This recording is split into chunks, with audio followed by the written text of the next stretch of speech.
This lecture is going to cover at-rest earth pressure.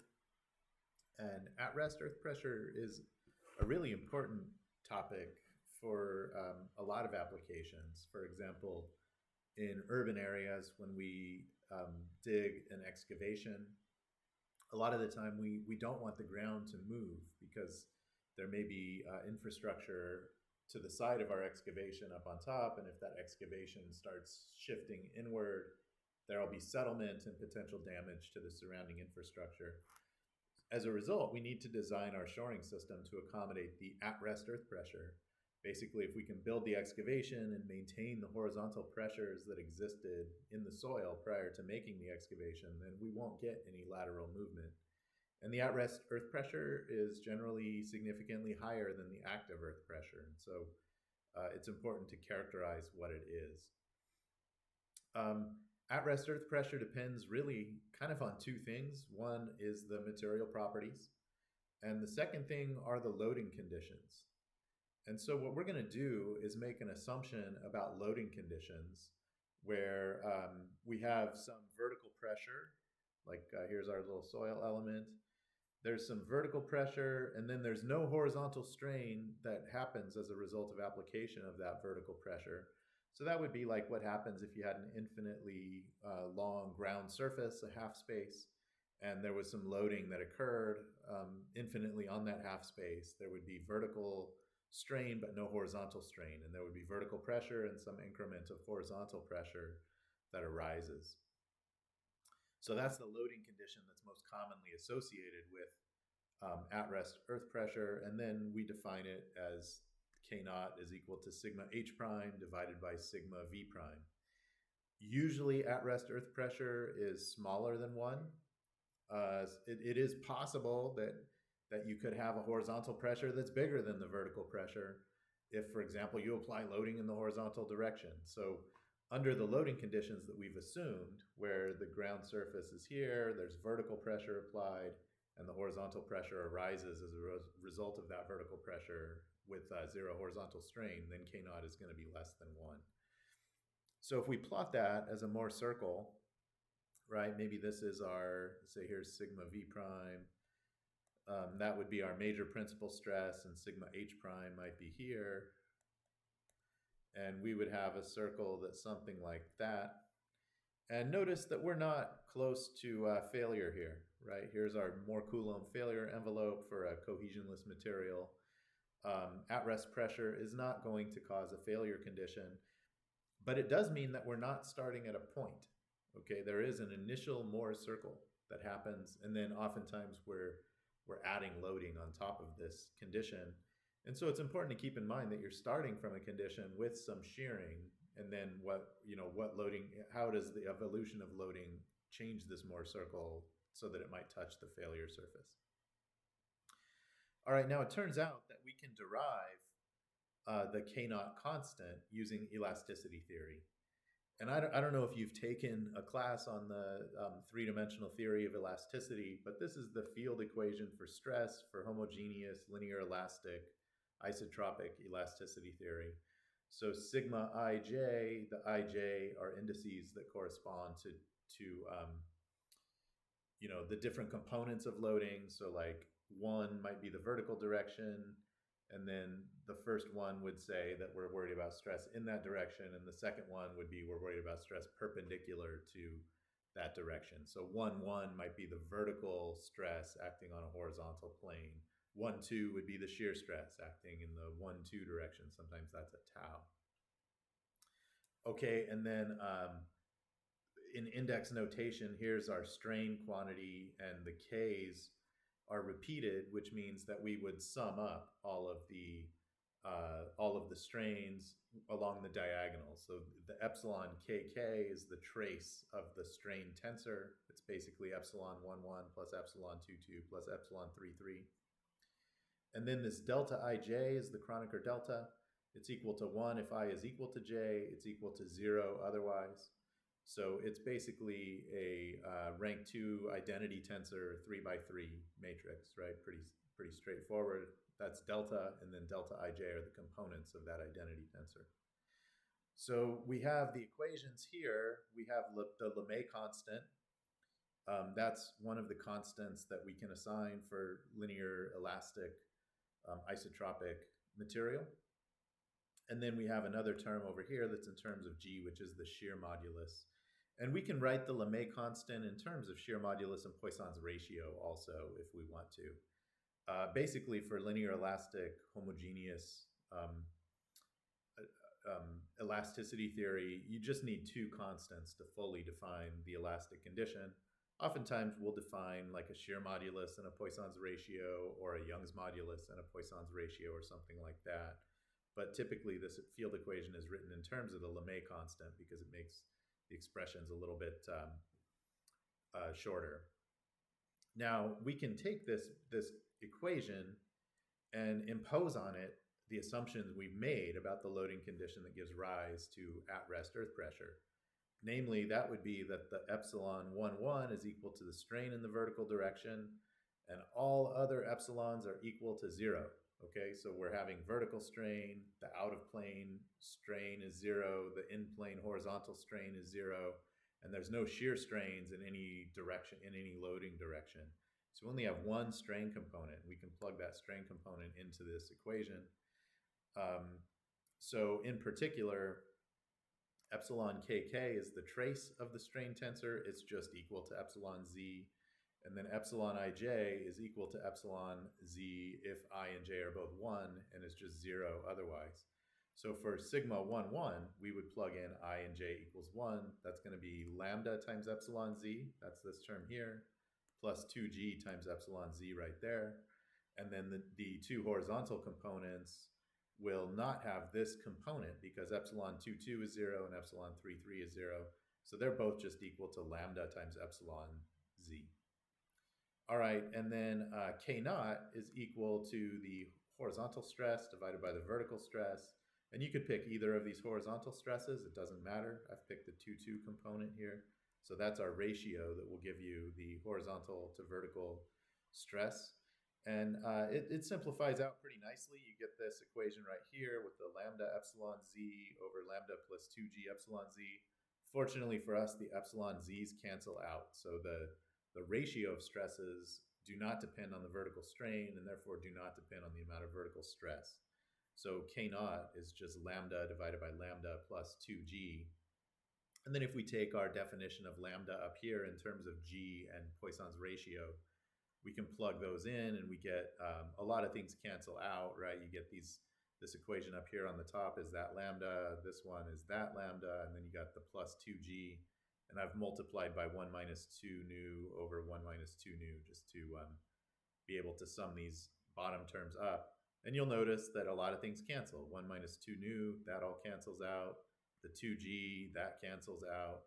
And then in the bottom, we're just left with nu plus 1 minus 2 nu. That's equal to 1 minus nu. So we get this very simple equation, right? K naught is equal to nu divided by 1 minus nu.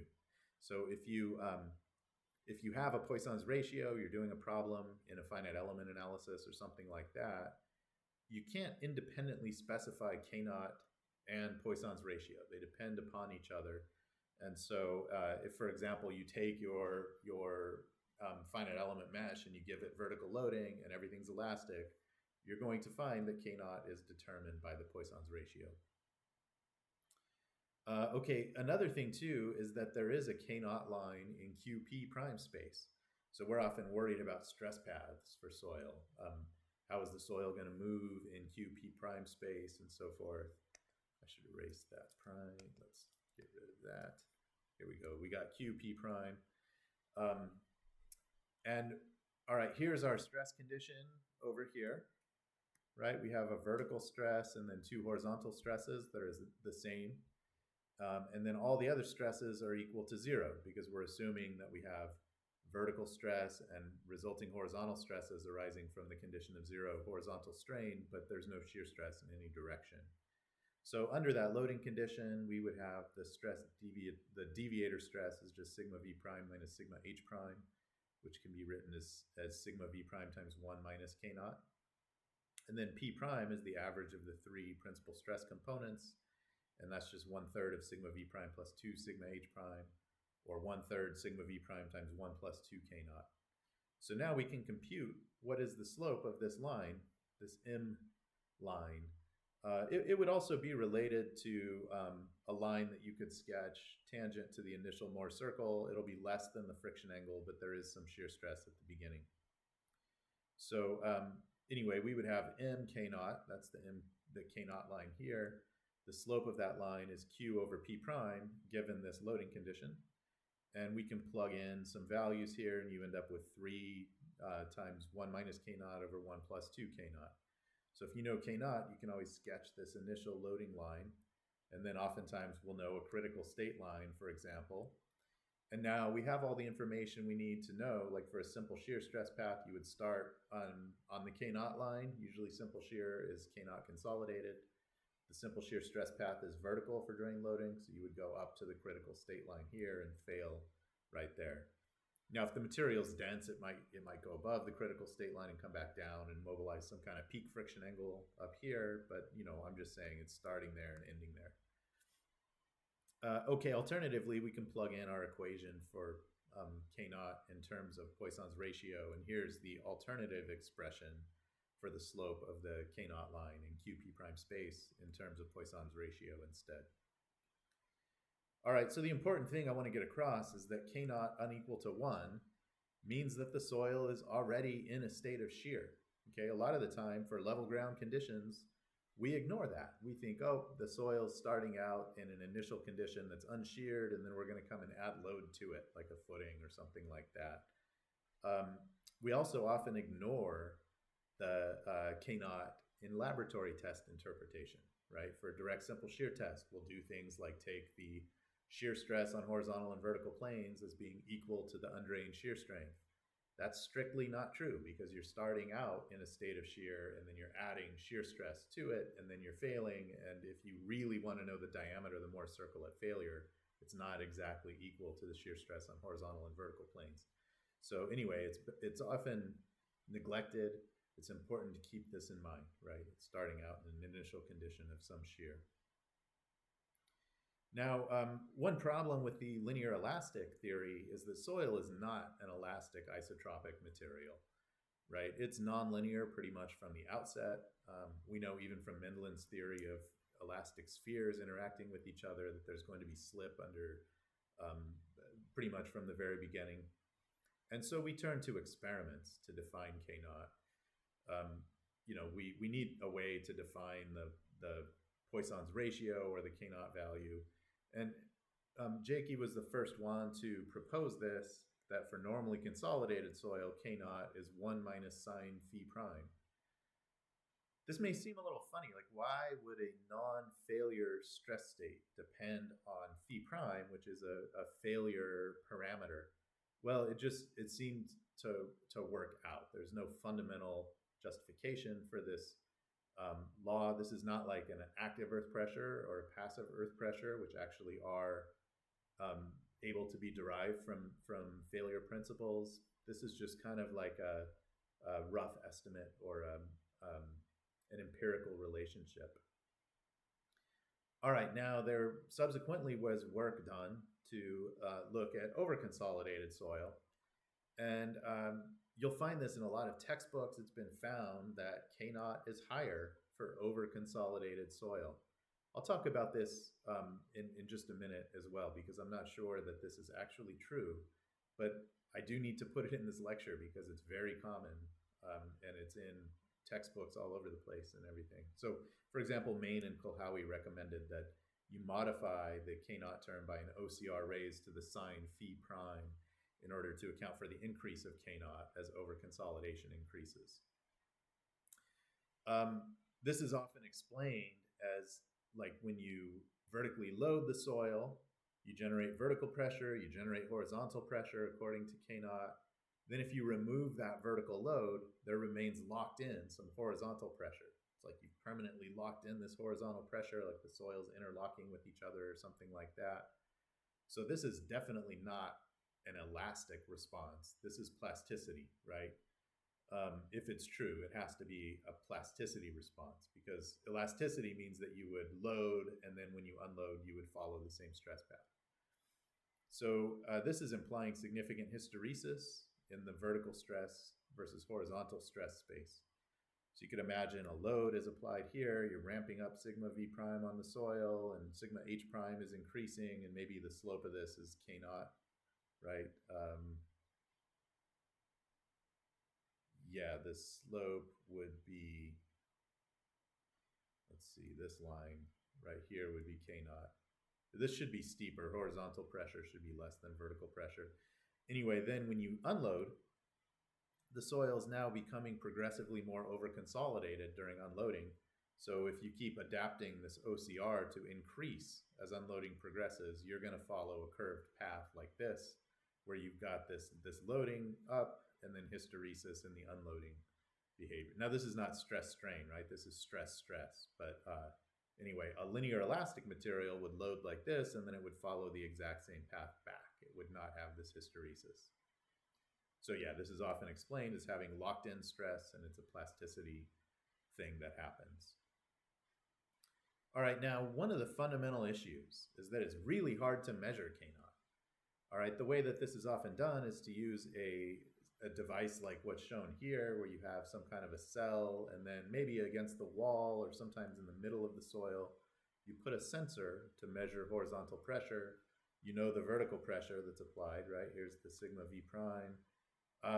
You would have to make this a frictionless device, right? So tau would have to be equal to 0 in order to really get a K naught condition, because all of the shear stresses have to be 0. So you'd have to put some kind of grease or a very low friction boundary there. And then we would measure horizontal pressure and relate it to vertical pressure, and that's how we get K naught. The most common way of doing this measurement is to use a transducer like this one, where you have a membrane that's fairly flexible with a strain gauge mounted to the back side of it. So as you push down on the soil here, the soil pushes on this membrane, the membrane deforms in, and then it enables you to measure strain using that strain gauge, and you can calibrate the transducer depending on the stiffness of the membrane to relate that strain to the pressure acting on the membrane. So that's the most common type of sensor. Ideally, you would have a rigid membrane because you don't want there to be any horizontal strain, right? That's the K naught condition, no horizontal strain. But in reality, you can't have a rigid membrane because you're measuring strain. You need it to bend in order to make the measurement. So there's some compliance there in the sensor. And you can imagine, like if this part of the wall is not moving and this part of the wall is not moving, and then there's this little membrane in there that is moving, even if it moves just a little bit. That's kind of like a trapdoor problem. You may have seen these trapdoor experiments when we explain arching. So what will end up happening is that you'll get less pressure measured at the sensor since the membrane's moving back, and then a little bit of an increase in pressure right on the rigid walls to the outside of the sensors. And so the flexibility of that membrane actually influences the measurement. So it's really difficult to make a decent measurement of horizontal earth pressure. Mark Teleshnik has done this, though. He's developed a device that's very sophisticated. So instead of just having an air-filled space there behind the membrane, he uses a active control system and uses hydraulic fluid. And so as the membrane starts deforming in, that strain gauge starts registering that there's been some pressure applied, and he then will apply hydraulic pressure behind that membrane to push it back to where it was and keep it at a 0 strain condition so that you don't get any compliance. So it's a much more sophisticated measurement system than the traditional kind of earth pressure cells that we have. And he calls it the null pressure sensor. So a huge benefit of the null pressure sensor is that arching is eliminated. You can't use that strain measurement anymore to be the indicator of your pressure because you've deliberately kept that strain at 0, right? That's the goal of the null pressure sensor. So what you use instead is the fluid pressure that you had to put behind the membrane in order to keep the strain at 0, and that's equal to the soil pressure increment. And what he found when he did this testing was that there was actually not hysteresis in this sigma v prime versus sigma h prime behavior, or at least significantly less, much, much less than what's implied by this equation right here with the OCR raised to the sine phi prime term. So that's a very interesting finding. It's an indication that this OCR to the sine phi term that's in all the textbooks, we've been teaching it for many years, may not actually be correct, and soil actually does behave in a way that's much more elastic. Maybe there's a little bit of plasticity that happens, and so you do get a little bit of hysteresis. But his contention is that a lot of this OCR to the sine phi behavior is caused by soil structure interaction between the sensor and the soil, and it's actually this arching effect that is showing up as this hysteresis and not real soil behavior. So a very interesting finding. Okay, now the best approach, if you actually want to do an excavation and maintain a zero movement condition, is to measure K naught in the field. All right, and so I'll come back to the initial thing. We've assumed two things, right? First, we've assumed that K naught depends on the soil. So specifically, we have a 1 minus sine phi sort of thing, or if you want to think in plasticity theory, it's a function of Poisson's ratio. But the second one, which is very important, is that we've assumed a specific set of boundary conditions. We've assumed that there's only vertical strain. There's no horizontal strain in either direction. There's no shear strain happening. In reality, that may not be the case at all. Okay, we have, like in Southern California, for example, there's tectonic movements happening. Plates are shifting relative to each other. Entire regions may end up being in compression horizontally as a result of those movements. And so we don't know the extent to which our assumptions work.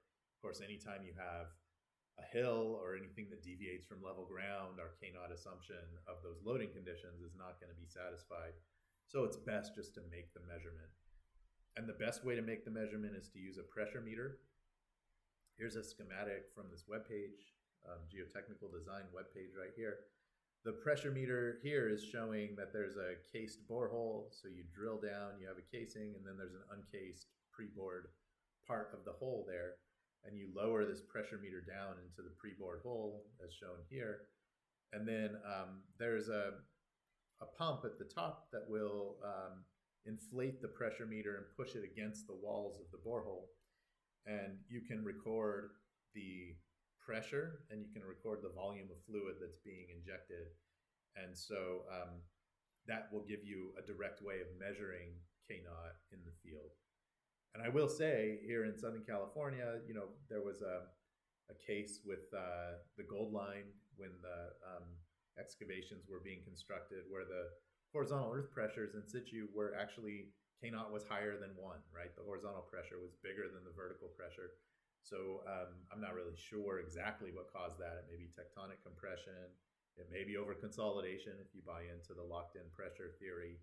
But in any case, there was big horizontal pressures. And if you didn't know about that and you just assumed 1 minus sine phi, you could really make a mistake designing your shoring system.